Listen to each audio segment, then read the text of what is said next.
এটা যদি আমরা বুঝতাম, যদি আমরা দেখতাম যে গাছ আল্লাহর জিকির করতেছে, ও গাছ হর হামেশা আল্লাহ আল্লাহ আল্লাহ আল্লাহ আল্লাহ আল্লাহ আল্লাহ আল্লাহ জিকির করে যদি আমি দেখতাম, তাহলে আল্লাহর বান্দাও জিকিরের তালে তালেই থাকতো, তার জিহ্বাটাকে জিকিরে সিক্ত করে ফেলতো। বড় আফসোস, আমরা এই বিদ্যা অন্বেষণ করতে না পেরে দুনিয়ার বিদ্যার পিছনে দৌড়িয়ে চাকচিক্য, দুনিয়ার চাকচিক্য দেখে আমরা পাগল হয়ে গেছি।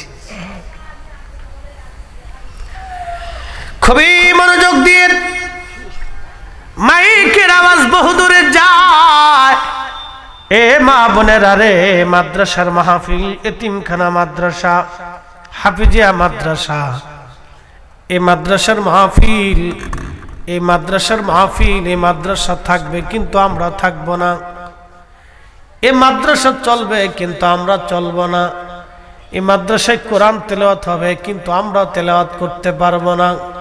একদিন কবর আমাদের ঘর হয়ে যাবে, আমরা কবরে চলে যাব। সৃষ্টি করলেন আল্লাহ একটু নুতফা, একটু পানি থেকে আল্লাহ পাক আমার বডিটা তৈরি করে। আল্লাহ বলেন আল্লাযী খলাকাকা, তোমাকে সৃষ্টি করেছি, ফাসাওয়াকা ফাআদালাকা, তোমাকে সুবিন্যস্ত করেছি আমি আল্লাহ।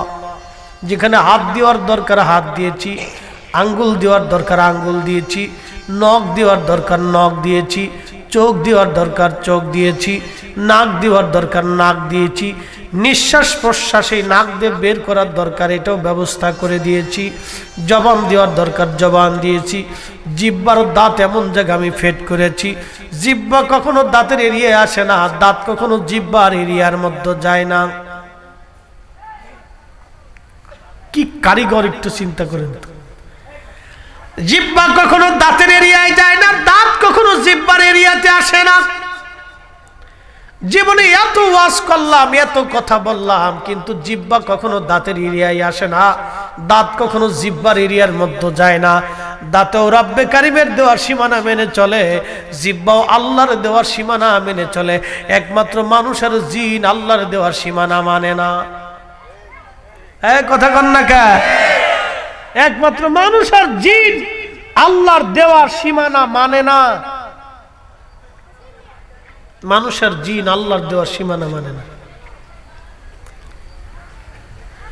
আশ-শামসু ওয়াল কমারু বিহুসবানি ওয়ান নাজমু ওয়াশ-শাজারু ইয়াসজুদান।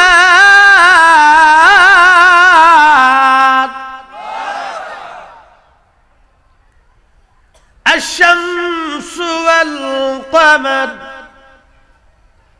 চাঁদ আর সূর্য আল্লাহর নির্ধারিত কক্ষপথে পরিচালিত হয়।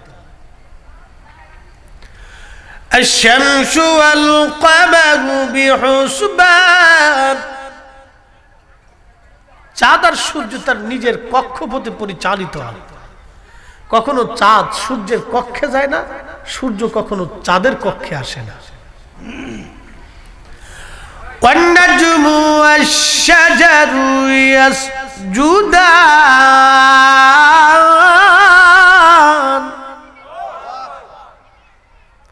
নক্ষত্র এবং গাছ আমি আল্লাহকে সেজদা দেয়।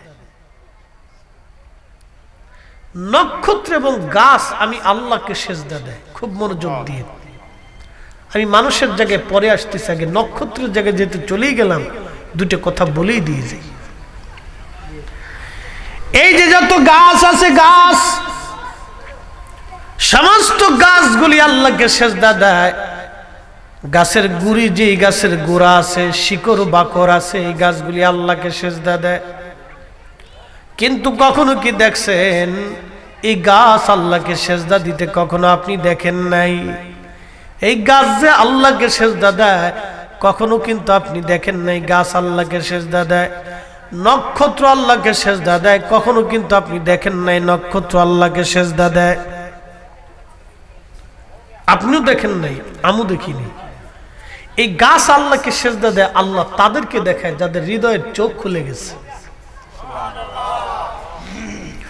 এখানে আমাদের গ্রামীণ টাওয়ার আছে না, বাংলা লিঙ্ক টাওয়ার আছে, এয়ারটেল টাওয়ার আছে, বিভিন্ন সিম কোম্পানির টাওয়ার আছে, সবকটার কিন্তু টাওয়ার আছে। কিন্তু আপনার মোবাইলে নেটওয়ার্ক নাই। টাওয়ারের দোষ না মোবাইলের দোষ? মোবাইলের দোষ। আপনার সিমটা যদি নষ্ট থাকে তাহলে এই সিমে টাওয়ারের নেটওয়ার্ক পাবে না। মানব হিসেবে আমাদের একটা কালব আছে, আল্লাহর দেওয়া একটা সিম আছে। অ্যাটেনশন প্লিজ, মানব হিসেবে আল্লাহর দেওয়া একটা সিম আছে, এটাকে কালব বলা হয়। এই সিমটা আমরা গুনাহ করতে করতে করতে করতে এটাকে জং ফেলে দিয়েছি, নষ্ট হয়ে গেছে। এই জন্য আল্লাহর দেওয়া একটা টাওয়ার আছে, মদিনার টাওয়ার, কানেকশন পায় না। বুঝতে পারছেন?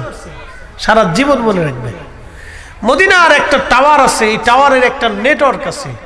সৃষ্টির এমন কোনো জায়গা নাই যে এই টাওয়ারের নেটওয়ার্ক না আছে, কিন্তু উম্মত এই নেটওয়ার্কের টাওয়ারের সিম এই মানে শক্তি খুঁজে পায় না। কারণ হলো তার সিমটা নষ্ট করে ফেলছে, এটা নষ্ট হয়ে গেছে। এই সিমগুলি যারা জিন্দা করেছিল তারা আল্লাহর ওলি হয়ে কবরে চলে গেছে। তারা যেদিকে আল্লাহু আকবার বলেছে বাতিলের সমস্ত প্রাসাদ ভেঙেছে। হযরতে সিফা সালাহ নাসিরউদ্দিন শাহ রাহমাতুল্লাহ তার বাস্তব প্রমাণ। কথা বলেন ঠিক না বেঠিক? কিন্তু বড় আফসোস হলো, সত্য বুঝি মানি না। এটি এমন একটা সিম, যদি এটাকে জিন্দা করতে পারে তো মদিনার টাওয়ারের সাথে কানেকশন লেগে যাবে।